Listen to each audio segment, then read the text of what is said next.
Bien, señores, regresamos con el programa en este segundo bloque. Vamos a ver cuál es el tema para explicarlo inmediatamente después. Adelante con el tema.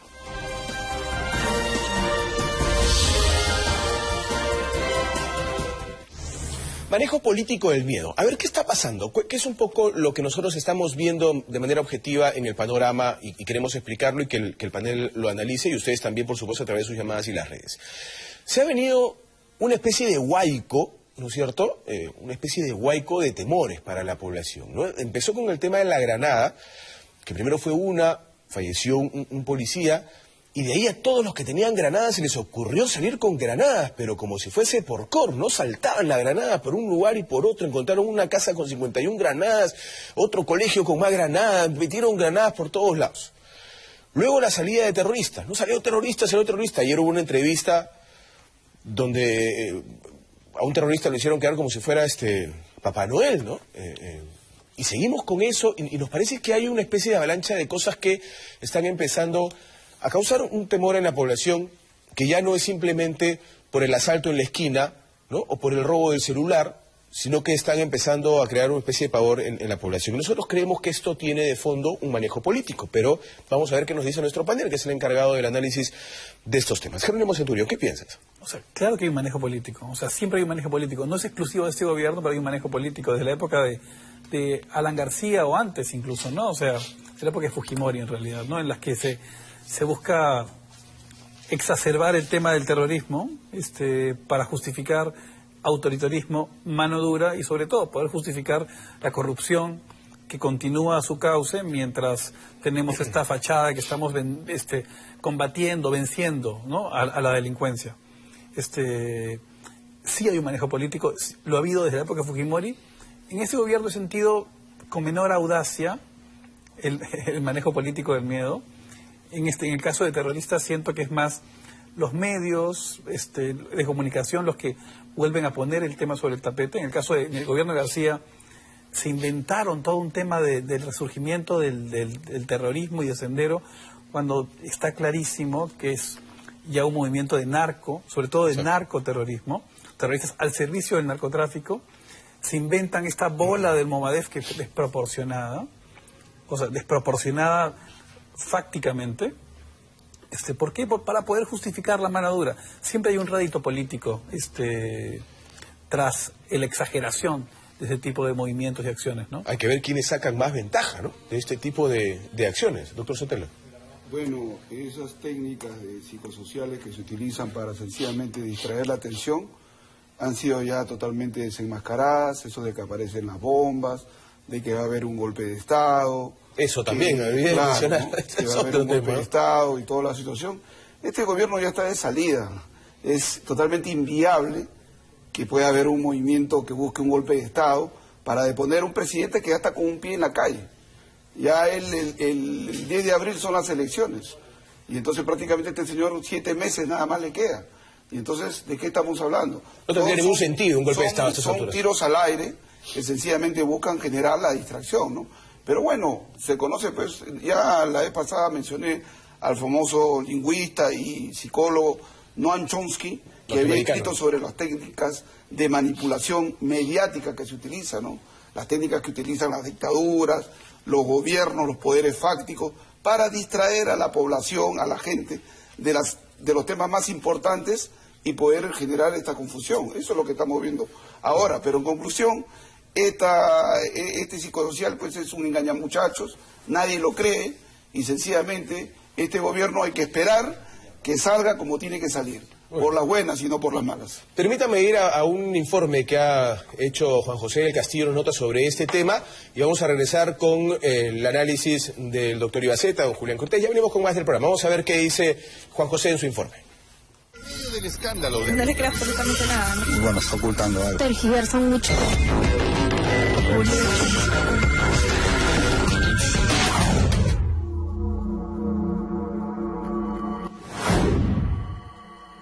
Una campaña campaña mediática parece pretender instalar en la población un temor permanente, un miedo que nos recuerda viejas jornadas de explosiones y sangre. Primero fue la aparición de granadas que de la noche a la mañana aparecían por montón, y ahora resulta que sanguinarios terroristas terminan su condena convertidos en estrellas de la televisión.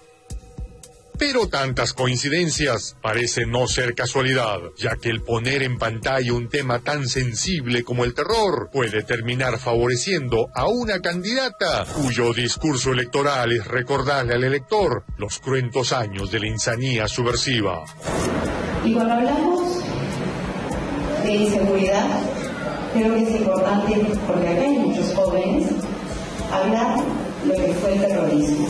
Nuestro país y Villa El Salvador, un distrito que fue muy golpeado durante la época del terrorismo por Sendero Luminoso y el MRTA.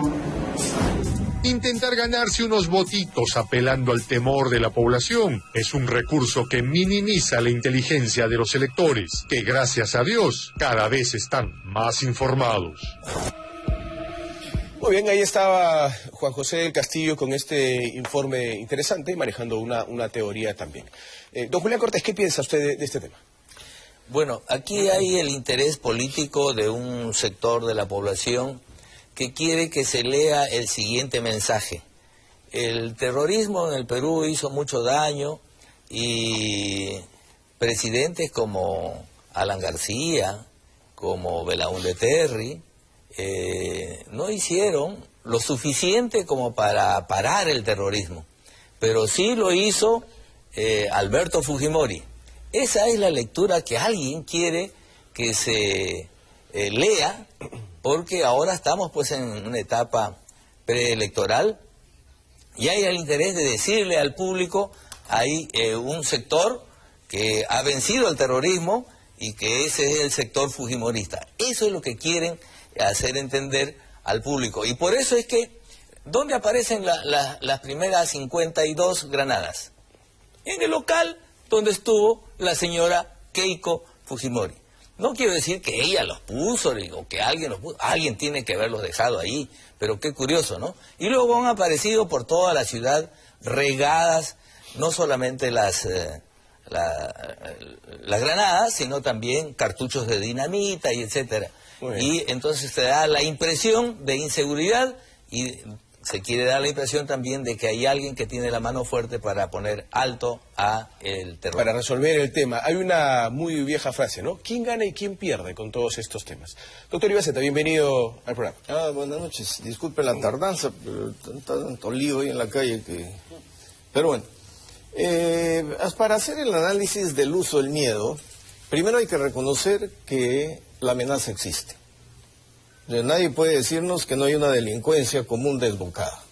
Nadie puede decirnos que no se han producido muertes por sicarios en Ancash. Nadie puede decirnos que no hay un lío de sicarios en el Callao por el control de puertos, el narcotráfico y la mafia organizada. Nadie puede decirnos que está libre de salir en su carro y que le pongan una pistola en la cabeza. El que niegue eso es un loco, pues, o no ve la realidad. Primero hay que reconocer los hechos. Ahora, recordemos que todos los gobiernos, como Estado, tienen la obligación de ser garantes de que nosotros gocemos de seguridad. Pero cuando un gobierno no ataca el tema de inseguridad y de violencia, entonces sí hay que tener miedo. Porque puede comenzar a utilizar como un factor de psicosocial, pero al final nadie sabe ya quién lo está utilizando. Por eso yo decía, ¿quién gana y quién pierde? Alguna vez me preguntaron, ¿y en qué momento se puede convertir esto en político y no sabemos quién es? Yo les dije, no lo vamos a saber, porque va a estar fuera de control. Por lo tanto, aquí ya no es un tema de decir quién se quiere beneficiar. Yo le pregunto a los representantes de este gobierno, ¿qué demonios hacen hasta ahora para no cortar este tema? Porque entonces significaría que desde el poder también se está manejando el tema del terror, del miedo, y metiéndonos psicosociales del golpe de Estado. Entonces, ¿quién es? ¿Quién está atrás? Esa investigación López Meneses a mí me interesa mucho. Pero más que estar atrás, o sea, hay de la delincuencia, hay que diferenciar la delincuencia común que ha avanzado terriblemente, el sicariato que ha avanzado, y lo percibimos en todo Lima y en todo el país. Eso está ocurriendo y es un desmadre. Eso no lo va a resolver ni Keiko, ni ningún gobierno. Se requieren, como ya lo conversamos en un programa anterior, medidas estructurales y a mediano largo plazo. Quien diga que lo va a resolver un próximo gobierno con mano dura es demagogia. Eso no va a pasar. Eso es por un lado. Lo que sí yo veo, tú lo comentaste, el tema de los terroristas liberados. Ahí sí creo que hay un manejo político distinto, ¿no? Y me parece grave que la ciudadanía comete el error de creer que esto es un acto simplemente de injusticia, ¿no? O sea, es gravísimo que estemos olvidando la ley, es gravísimo que estemos desconociendo este señor Cárdenas, por ejemplo. Sí, terrorista, ha cumplido su condena, 25 años de cárcel. Ayer lo hemos visto en televisión, reconociendo culpas. La gente, si queremos que haya pena de muerte, que se debata y haya un referendo. Pero el señor ha cumplido su pena y tiene todo el derecho de estar libre. Igual saldrá Marisa Garrileca en un tiempo. Eso nadie lo discute, ¿eh? No, sí se discute, porque en las calles y en los medios y en las redes sociales dicen que deberían matarlos, que debería haber un aparato de inteligencia siguiéndolos. Eso está promovido, eso no nace de la opinión pública, eso está promovido por los medios. Ayer hemos visto cómo este señor Ortiz ha prácticamente satanizado la conducta del Poder Judicial, que era sencillamente cumplir con el Estado de Derecho. Intachable. Hay un señor que fue encontrado culpable de los delitos que se le imputó, se le dio una condena de 25 años, el señor ha cumplido esa condena. ¿Y qué es lo que tiene que hacer la democracia y el Estado de Derecho? Sí, pero tiene que cumplir con la ley, tiene igual, que darle libertad. Pero igual hay que ser un poco más finos en eso, ¿no? Déjame terminar. Y de ahí satanizar y decir que ha salido, que por acá, eso me parece ya... No, yo estoy de acuerdo contigo porque yo no comparto la opinión de Beto Ortiz. Y aparte de eso, rebotar al tema de Fujimori, ¿no es cierto? Digo que se va a hacer, pero tampoco es que la opinión pública lamentablemente está de acuerdo con que ¿Quién forma la opinión pública? Es que hay un tema, no es unidireccional tampoco, es un círculo. Si Beto Ortiz dice eso, es porque la opinión pública quiere escuchar eso también. Hay un tema, es una suerte de círculo vicioso, que le corresponde, yo creo, al gobierno tratar de romper en algún momento, de alguna forma, que ya lo debatiremos en otro programa, romper ese círculo vicioso. Pero no es que el comercio dice una cosa y el pueblo le sigue a pie puntillas lo que dice. Tampoco es así. Mira los titulares de los diarios. Pero tampoco es así. Pero, no sé, estamos hablando de libertades y libertades, pero está bien. Si alguien cumplió su pena, cumplió su pena. Claro. Pero, hay que respetar eso. Pero hay una guerra política que nadie quiere analizar. Anoche para mí fue una vergüenza esa entrevista. No solo para usted.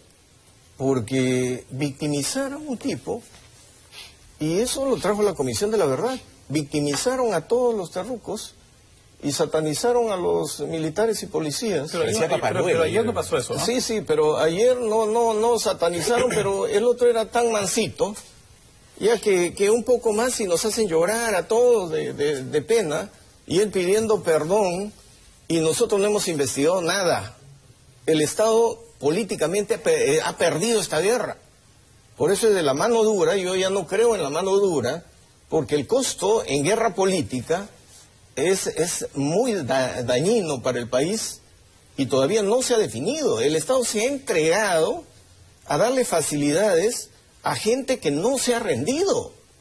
O sea, ellos están en guerra. ¿A qué se refiere con rendido? Si el tipo está preso. No, la estructura. O sea, no estamos pensando en la organización. La estructura está aliada con el narcotráfico y eso está probado. Que exista un movimiento, Movadef, de desquiciados, ¿no es cierto?, que creen que aún el Partido Comunista va a surgir en el país.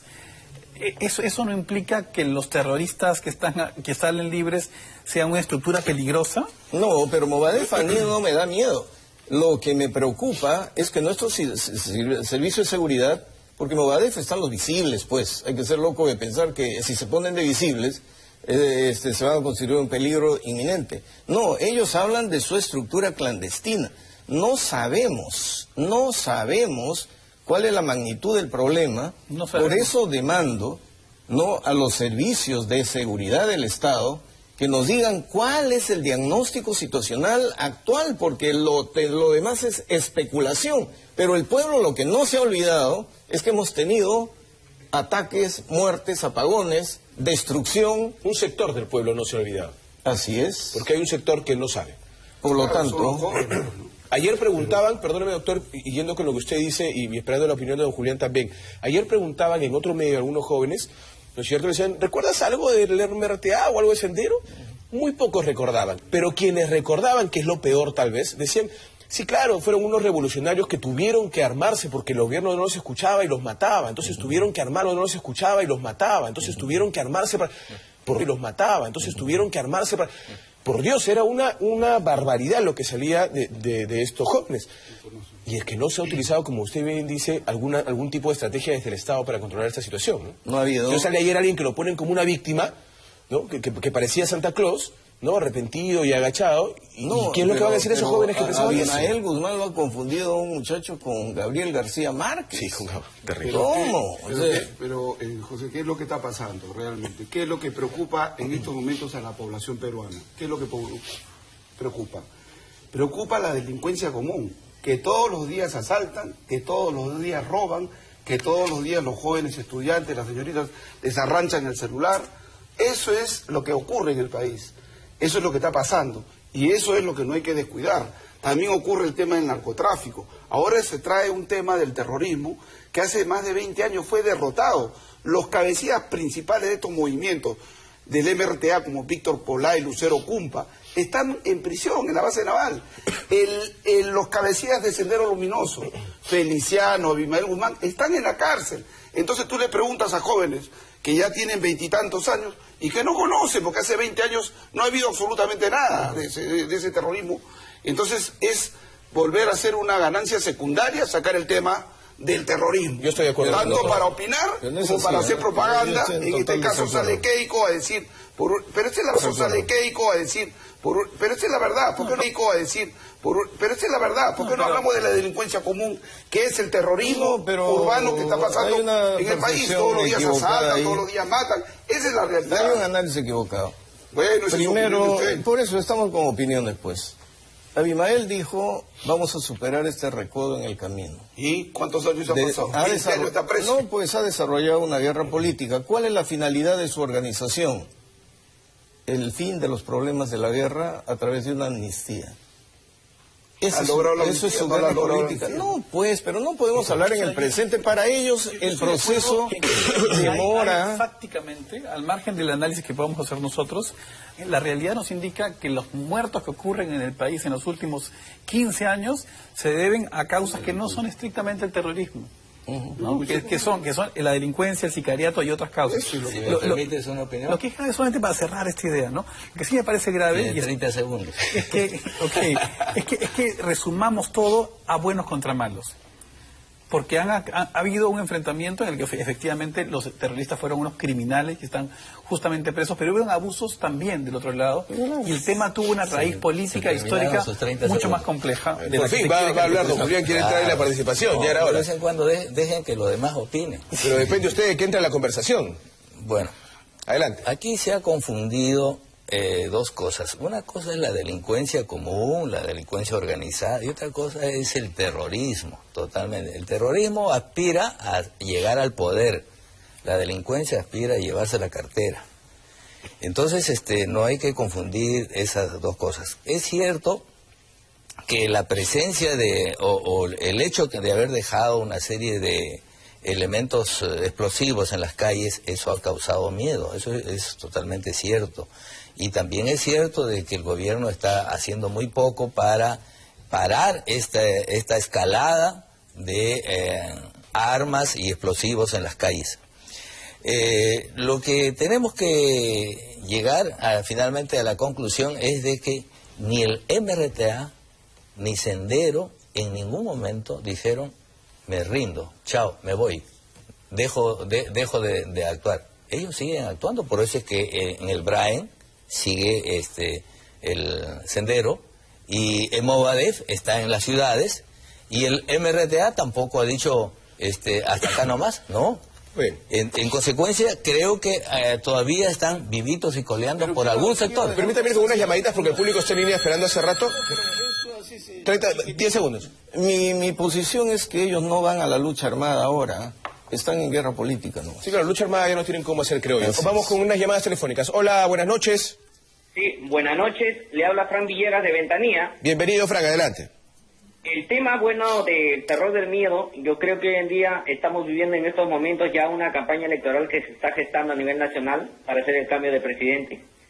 Y lo que se está viendo ahorita a nivel nacional de las bombas que están poniendo en diferentes sectores, granadas, yo creo que ahorita hay un psicosocial que se está haciendo para que el país tenga temor, para que el pueblo tenga temor. Nosotros entendemos como ciudadanos que hay una delincuencia común, que el gobierno debe hacer una política de inseguridad, donde el Ministerio del Interior debe aplicar una política de inteligencia de lo cual no existe en los pueblos. Ok, gracias. Inteligente su comunicación. Hola, buenas noches. Buenas noches. Bienvenido. ¿Aló? Sí, lo escuchamos. Bienvenido, adelante. Bien, buenas noches. El tema que están tratando ustedes, amigos panelistas, para mí en lo personal es un psicosocial, porque yo que he vivido prácticamente, tengo 55 años y he vivido 6, 7 gobiernos desde el tiempo de la UNDE, y en la década de los 90 ahí fue donde se desarrolló más este tipo del psicosocial. No olvidemos que el señor Montesino era un experto en esta materia y yo supongo que actualmente por el problema de las carreras realmente abordando todo esto, ¿no? Okay. Porque eso de las granadas, yo el día que intervinieron ahí en el local de Breña, que fue un local de la señora Keiko, pero no es la única organización que alquiló dicho local. Muy bien, gracias por su llamada. Hola, buenas noches. Buenas noches, les saluda Cecilia del Carmen de San Borja. Bienvenida, Sofía, adelante. Para darle una opinión con respecto a lo que ustedes están conversando. En primer lugar, los padres son los encargados, en primer lugar, de concientizar a sus hijos pequeños de 20 años que no han vivido el terrorismo. En segundo lugar, están también hablando de la seguridad ciudadana. Ve usted, la seguridad ciudadana no solamente le corresponde al gobierno, también es de uno. Yo veo acá por mi casa, cuando a veces salgo a regar, que las chicas que trabajan en las empresas caminan con su celular en la mano. Yo me paro y les digo, señorita, les digo, guarde su celular. Usted llega a la avenida Aviación, le van a robar, porque está llamando a ratero. También hay personas hablando con los secuestros, con los robos. Hay personas, ya les han dicho 1000 veces la sociedad de bancos que no deben cargar dinero. Si tienen que hacer un pago, que lo hagan con cheque de gerencia. Muy bien, es verdad. Hay formas de ayudar uno mismo a prevenir, ¿no? Yanina tiene algunos mensajes. Adelante, Yani. Así es, Pepe, en las redes también se opina de este tema. Olga Calderón nos dice que la sospechosa aparición de granadas en todo Lima es para hacernos creer que el país está en peligro y que necesitamos al fujimontesinismo. Emilio Mendoza también tiene una opinión. Él nos dice que existe una desagradable sucesión de hechos, al parecer coordinados y dirigidos a generar desconfianza en la población respecto al Estado.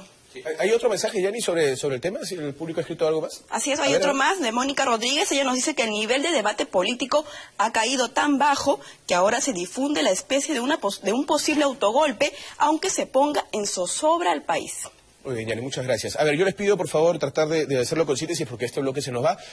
Y que nos vayamos al fondo del tema, ¿no es cierto? Si es que de verdad hay alguien que saca provecho político de este temor que se está infundiendo en la gente desde el golpe de Estado, desde las granadas, que muy poco nos tragamos, y creo que el público tampoco, eso de que aparezcan, a todos los que tenían granadas se les ocurrió sacarlas al mismo tiempo, ¿no? Todos comenzaron a regalarlas al mismo tiempo. Es una conciencia demasiado boba, creo que nadie se la cree. Antes yo quisiera aclarar lo siguiente. Uno de los más entendidos sobre el fenómeno del terrorismo a nivel mundial es el profesor Walter Laqueur. El profesor Walter Laqueur es profesor de la Universidad de Tel Aviv. Él ha escrito 2 tomos, uno sobre terrorismo y historia del terrorismo. Él señala que es la expresión de una violencia política y señala también que es iluso e ingenuo pensar que un terrorista se va a rendir. Los terroristas no se rinden. Los terroristas se hacen vuelan, porque no son delincuentes comunes que se acogen a la confesión sincera, a la ley del arrepentimiento. No, el terrorista totalmente convicto, totalmente consagrado a su ideología, está fanatizado. En consecuencia, es iluso pensar que el terrorista se va a arrepentir. Al terrorista hay que derrotarlo política y legalmente. Y Abimael Guzmán está donde tiene que estar. Víctor Polay está donde tiene que estar. Y ese es el triunfo de la democracia y la sociedad peruana. ¿Para qué levantar tanto ruido sobre eso? Bueno, hay que levantar ruido cuando las instituciones son tan débiles que te la pueden hacer de nuevo. Ya, pero aquí vamos, a tu pregunta. Todos están bajo sospecha. Todos. Con lo de las agendas, el caso Fasabi, la inseguridad, la letra que puede ser del presidente, el gobierno por un lado, narcoindultos, Oropesa, Chinguel, el otro lado. Lo que ustedes están hablando, que de repente alguien quiere aparecer nuevamente como el vencedor, el de mano dura, también. Todos se están beneficiando con esto. Los únicos que no nos beneficiamos somos nosotros. Los ciudadanos. Los ciudadanos, porque ahora te asaltan en cualquier sitio y del terrorismo no tenemos diagnóstico. Sí, pues, pero a beneficiarse de un temor así, de tener a la gente en zozobra, es asqueroso, pues, ¿no? Así es. Bueno, pero preguntas tú, ¿no? O sea, para responder tu pregunta directa, ¿quién se beneficia con este clima de granadas, de violencia y de dar la sensación de que los terroristas salen para regruparse? Quien se beneficia, sin ninguna duda, es la candidata Keiko Fujimori. Por esa razón, yo creo que un psicosocial del gobierno habría que ser extremadamente torpe para pensar que es un psicosocial del gobierno. Ese gobierno ya no tiene, lamentablemente, o sea, no sé si lamentablemente o no, pero ya no tiene la sabiduría, ni la tranquilidad, ni el aire para poder pensar una estrategia de ese tipo. La beneficiada es Keiko Fujimori. Lo que a mí me preocupa es el nivel en el que planteamos los temas. O sea, efectivamente los terroristas son delincuentes. Eso es, pero con la entrevista de ayer, por ejemplo, hay un contexto para entender las cosas. Por eso es tan importante la Comisión de la Verdad y su informe. Hay un contexto, porque las condiciones que se dieron para que el terrorismo surja no son las de ahora, pero tampoco son tan lejanas. El terrorismo surge cuando hay condiciones extremas de pobreza. Lo que pasa es que en ese momento había un movimiento mundial que propició este tipo de levantamientos y fanatismos, ¿no? Ahorita ya no existe. El único movimiento fanático en el mundo es ISIS, que están dementes. O sea, ya no hay el contexto para que surja algo así. Pero hay un Estado Islámico y algunos por ese sí, lado del son unos planeta dementes. también. O sea, entonces hay que contextualizar las cosas, entender el proceso histórico. Eso decían con el Brian. No, son un grupito. Hasta que salieron a Quepachato, se secuestraron a 50 trabajadores. Somos el principal país que exporta coca al mundo. Y después, cuando el ejército dijo, no, es facilito, metieron helicópteros, pasamos la peor vergüenza del mundo. Porque no es así, pues. Sí, pues no es tan fácil. Don Julián Cortés. Bueno, no es cierto de que el terrorismo nace, pues, de la pobreza, ¿no? En Alemania, donde los sueldos son elevados y la situación económica es elevada en relación con nosotros, existe terrorismo. En Estados Unidos también existe terrorismo. Y hay una serie de países desarrollados donde existe el terrorismo. Así que no es que solamente en los países pobres existe el terrorismo. No es así, porque hay una gran cantidad de países pobres que no tienen terrorismo. Bueno, el asunto es que efectivamente el miedo puede inclinar la balanza hacia algún sector de electores, hacia algún sector político. Pero ayer hemos visto con vergüenza la presentación de este señor en la televisión. ¿Por qué con vergüenza? Peter Cárdenas. Porque un periodista no debe darle tribuna a un delincuente. Cualquier periodista hubiese tratado por entrevistar a Montesinos. De ninguna manera. Eso no te enseñaron en la universidad. Eso me han enseñado en la universidad. En ninguna manera. Porque el delincuente... Usted no hubiese... Yo no lo hubiera. ¿Usted lo entrevistaría a Imael Guzmán? Yo no lo pondría porque es un delincuente. ¿No lo entrevistaría a Imael Guzmán? Vuelvo, o te repito nuevamente. ¿En qué universidad dicen, oiga, ponga 2 horas o 1 hora y media, como el caso de Peter Cárdenas, póngalo en la pantalla?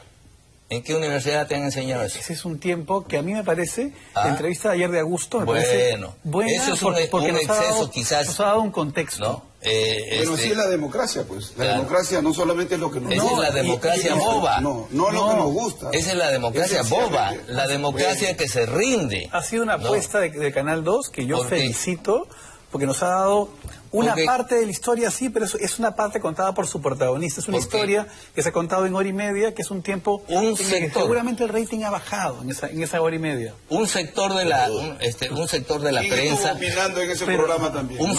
¿No acaso fue un almirante que está acusado de haber causado más de 300 muertes en el frontón? Lo cual está mal también. ¿De qué cosa estamos hablando acá? Un sector de la prensa amarilla. Una doble moral. Por un lado entrevistan a un asesino, ¿no? El asesino del general López Abuja, y por otro lado a otro asesino. Entonces, un sector de la prensa amarilla vive pues de presentar estos tipos de delincuentes en la pantalla. De eso vive, eso se llama prensa amarilla. Tenemos que terminar con este bloque, no nos vamos a poner de acuerdo, y eso es lo interesante de este programa, que hay un debate entre ambas posiciones. De ninguna manera. Yo creo que... No, bueno, eso se llama amarillismo, no se llama periodismo. Amarillismo existió en otra época. No, pero además la entrevista... se quiere volver además, la entrevista ha seguido el proceso de victimización desde el 2008. Es un angelito hoy día. El señor Peter Cárdenas es un angelito. Claro, yo creo que más allá de criticar el hecho que se haya entrevistado a alguien es la forma, ¿no? Y en lo que terminó este tema. Ha habido 2 entrevistados. A mí también me parece que fue una victimización de un personaje que es un sanguinario, pero bueno, el debate lo arman ustedes. Vamos a un corte, regresamos con la tercera parte del programa.